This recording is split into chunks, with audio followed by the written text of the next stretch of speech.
nasa tahanan ni Ginoong Ernesto Zuko Sereca at nag-aaral tungkol sa mga Hokage ninja.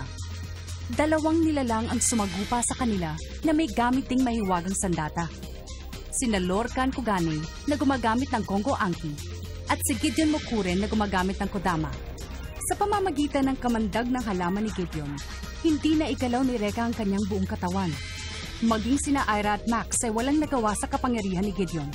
Tinangka pa rin ni Reka na iligtas si Ana, subalit hindi ito nagtagumpay.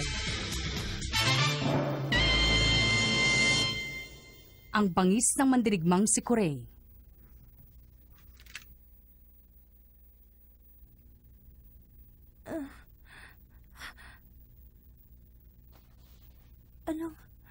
Nasaan ako? Anong lugar to?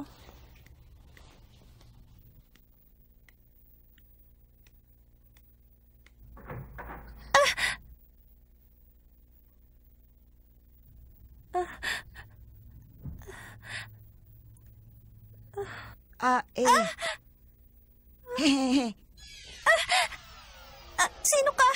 Pasensya ka na. Hindi ko naman alam na matatakot ka eh. Eto ng mga damit mo, malinis na. Maraming salamat. Sila ang mga tumukot sa akin. Ayoko naman talagang gawin yun eh, lalo na yung saktan ka. Kaya lang, kailangan naming sumunod sa bawat utos ni Kurei. Kurei? Tsaka, yun nga palang mga kaibigan mong naiwan, mabubuhay silang lahat. Ikaw yung nagligtas sa kanila?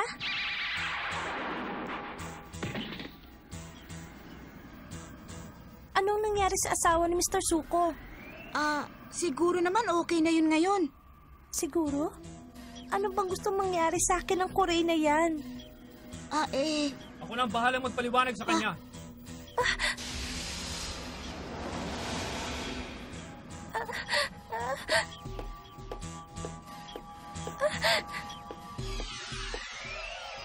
Ako, si Kurei.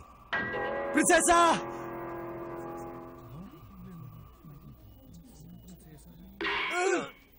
Sira ka ba?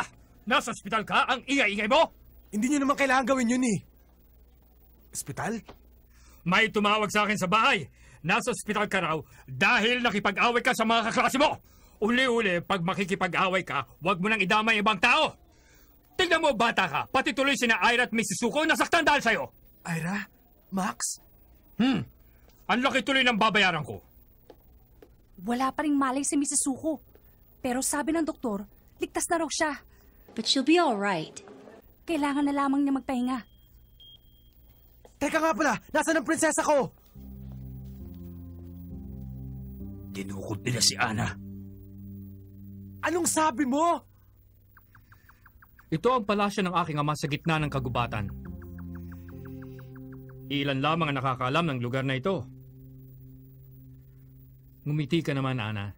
Sayang ang ganda mo. Ipagpamanin mo nangyari kanina. Yung babaeng sinasabi mo. Ligtas na siya at nagpapahinga. Huwag kang mag-alala. Walang nangyaring masama sa mga kaibigan mo dahil hindi ko ito pinahintulutan. Salamat at walang nangyaring masama sa kanila. Yan si Augustus Mori, ang aking ama. Marahil ay pamilyar sa iyo ang kanyang mukha dahil siya ang kilalang pinuno ng Mori Foundation. Naalala ko na. Madalas ko siyang makita sa TV. Siya yung mayaman na mapagkawang gawa. Alam mo ba kung paano ang pinakamabisang paraan para kumita ng maraming pera? Gamitin mo ito sa mga masasamang paraan, sa pandaraya, pangingikil, at panlilinlang. Kung kinakailangan, tapakan at durugin ang sinumang humadlang sa iyong daraanan. At minsan, kakailanganin mo rin ang pumatay. Sa ganoong paraan nakamit ng aking ama ang kanyang yaman at kapangyarihan. Ako naman ang tumatayong kanang kamay at tagapangasiwa ng lahat ng ito. Ang ibig niyang sabihin, nakapatay na sila. Huwag kang matakot sa akin, Ana. Ang mabuti pa inumin mo na muna ang iyong tsaa bago yan lumamig. Dito sa mundo ay may mga nilalang na sakim at walang kasiyahan. Ganyan ang uri ng aking ama. Buhay. Buhay na walang hanggan! Bakit pa kailangan tumanda? Bakit pa kailangan mamatay? Bakit kailangan matapos ang buhay? Hindi yun mangyayari! Sa akin! Buhay na walang hanggan! kayamanang walang katapusan, mga nilalang na nasa ilalim ng aking kapangyarihan! Alam ko mababaw ang kaligayahan ng aking ama.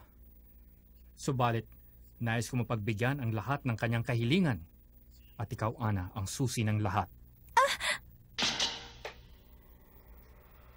May kapangyarihan ka magpagaling at ang susi ng buhay ng walang kamatayan ay nasa iyong mga kamay. Yan ang paniniwala ng aking ama. Hindi ko alam ang sinasabi mo. Pauwiin mo na ako.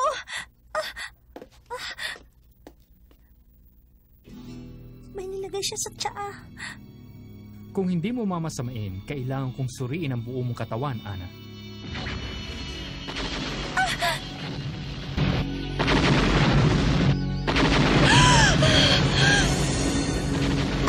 Pareho sila ng kapangyarihan ni Reka. He has the same power as Rekka. Mag-iingat kayong lahat. Ang inyong kalaban ay malapit nang dumating. Totoo ang lahat ng sinabi sa amin ni Emma.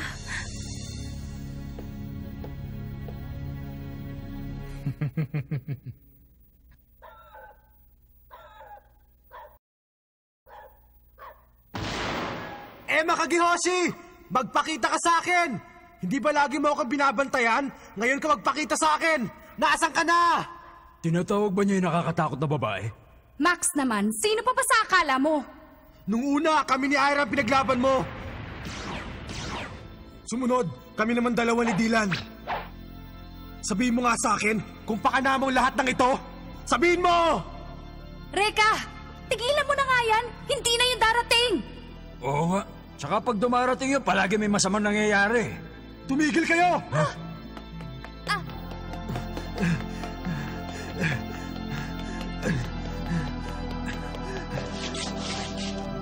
Ano ba?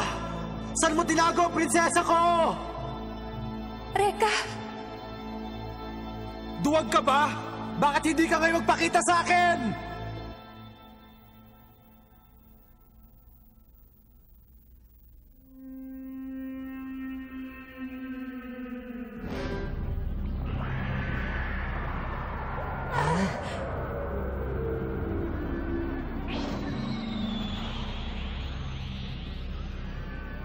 Gaya ng inaasahan ko, dumating kayong lahat.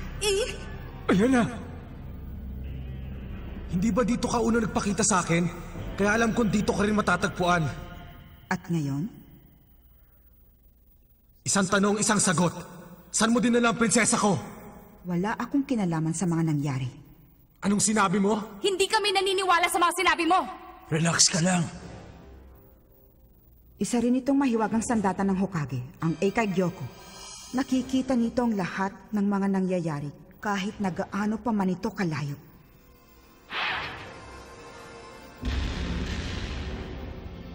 Yan ang naganap 5 oras lang nakakaraan. Prinsesa! Saan yan? Ang palasyong yan ay nasa gitna ng kagubatan. Bibihira lamang ang nakakarating dyan. Sino naman ang taong yan? Pangit siguro kaya nakamaskara. Ang kanyang pangalan ay Kurei. Kure? Si Ana at ang guro ninyo ay dinukot ng mga tauhan ni Kurei. Ano naman ang ginagawa nila ngayon? Sa kasamaang palad, hindi ko makita ang loob ng palasyo. Pero sigurado ko na hindi nila papatayin si Ana dahil interesado si Kurei sa kapangyarihan ni Ana na magpagaling. Saan ka pupunta, Reka? Huwag mo nang itanong dahil alam mo na ang sagot. Ililigtas ko ang aking prinsesa. Huh? Nasisiraan ka na bang talaga? Pag pumunta ka sa palasyong yon, hindi ka mananalo sa kanila. Bakit? Meron pa bang ibang paraan? Ako ang kanyang ninja. Hindi pwedeng tumangan na lang ako dito at walang gawin habang pinahihirapan nila ang aking prinsesa. Kung kinakailangan ibigay ko ang aking buhay, gagawin ko, maibalik ko lang siya. Hindi mo alam kung gaano kalakas ang kapangyarihan ni Kurei. Mamamatay ka. Reka, Aalis ako kahit ano pang mangyari. Dahil ako, ang kanyang ninja. Reka! Pag pinigilan mo ako, ikaw ang uunahin ko.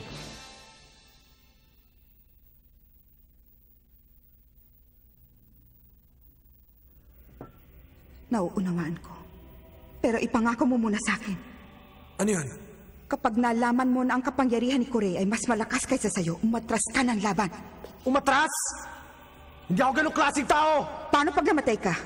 Sinong maiiwan para magligtas sa kanya? Kailangan mo matutong maghintay ng tamang panahon. Yan ang ibig sabihin ng nin sa salitang ninja, ang maghintay.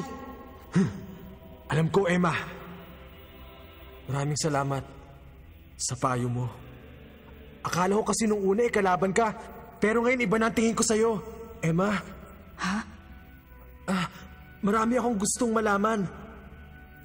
Sana ikaw na ang sumagot sa mga tanong na yun sa pagbalik ko. Oo.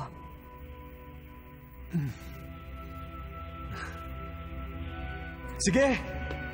Reka, sandali! Antayin mo kami! Sasabihin kong lahat sa takdang panahon dahil ako ang iyong ina.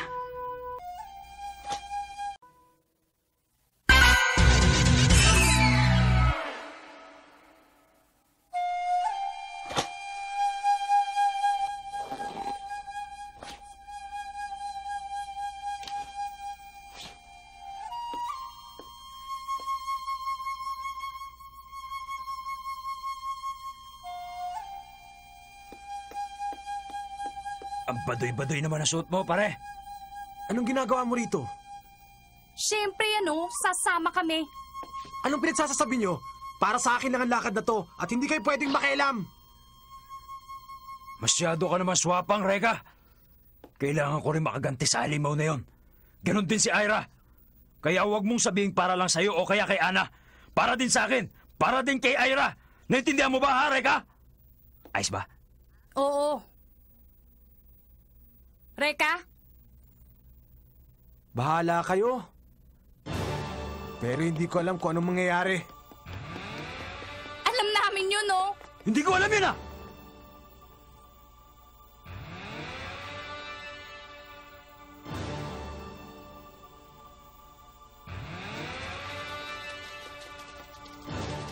Antayin mo ako, prinsesa.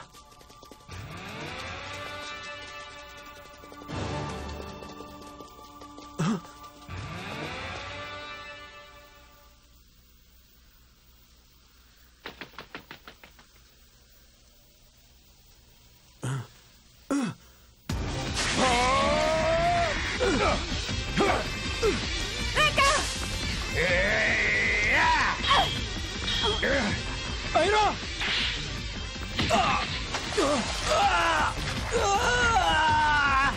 Max!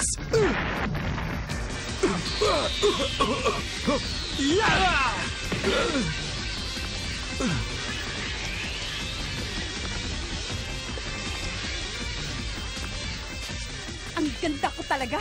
Biruin mo, tatlong lalaki nagkakandara pa sa akin.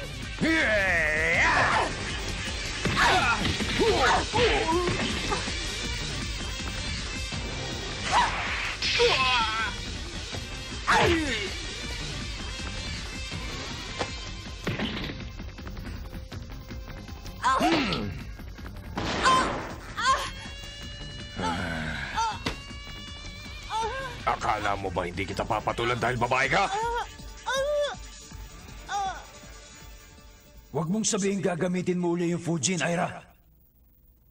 Gusto ko ring lumaban, Max. Paano kung mawala ka ulit sa sarili mo, gaya nung isang araw? Hindi ako ganon kahina. Kapag sumuko ako ngayon, mababaliwala ang lahat ng pinaghirapan ko at hindi ko matatanggap yon. Ira.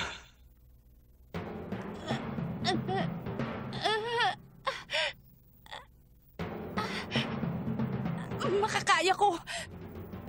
Hindi ako patatalo sa'yo. Kaya ko. Kaya ko. Makakaya ko.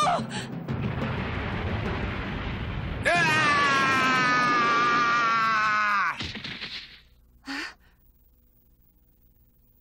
Wala naman nangyari sa akin. Ha?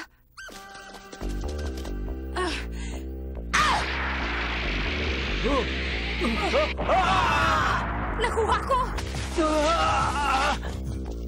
Aray! Aray! Aray! Aray! Aray!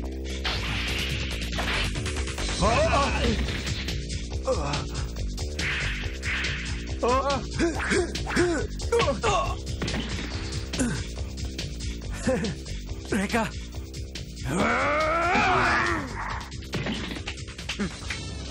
Mukhang wala sa kondisyon ang mga bantay natin. Teka, ang mga taong yun. Bakit, Lorcan? Nakasisiguro ko na sila yung mga taong kasama ni Ana nung dukutin namin siya. Ibig sabihin nandito sila para iligtas ang kanilang mga kaibigan. Sige lang. Hayaan ninyong malaman nila ang kanilang kamalian. Tignan natin kung hanggang saan ang kanilang tapang.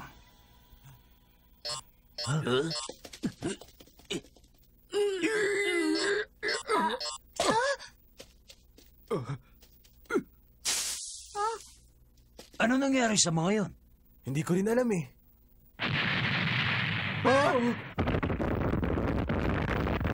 Mga paputok!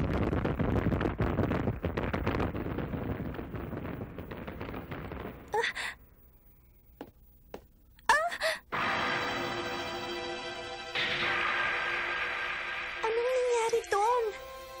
Kasamang sumabog dyan sa labas ang mga kaibigan mo. Ang isa sa kanila ay may kasuotan ng isang ninja. Si Rekka. Hindi. Sabi ko naman sa'yo, walang sino man ang makakahadlang sa akin. Hindi totoo yan. Minsan ko nang silang pinagbigyan pero hindi pa rin sila nagtanda. Tama lang ang nangyari sa kanila. Ganyan din ang sasapitin mo kapag hindi ka sumunod sa akin. Hindi. Sumunod ka lang sa akin at hindi ka masasaktan. Anong?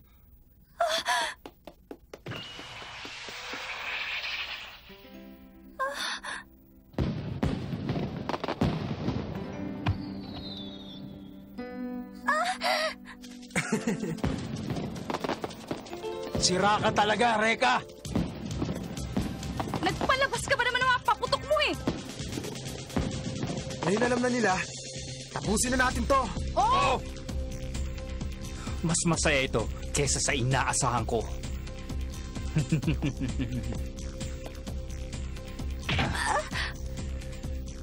Kailangan pa kitang pag-aralan mabuti.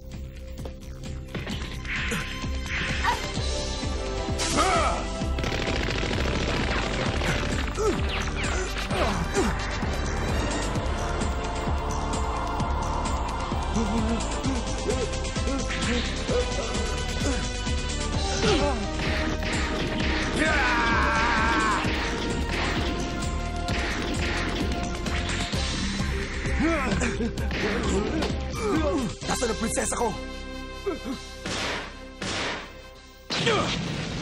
Pasok na!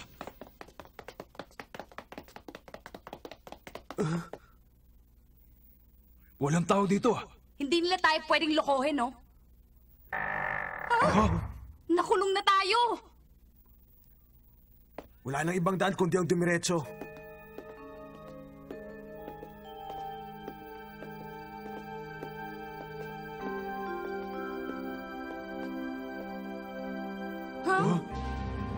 Ano yan? Eh di statwa! Alam ko yun, no? Pero bakit naman nakaharang sa dinadaanan natin? Di bale, tayo na!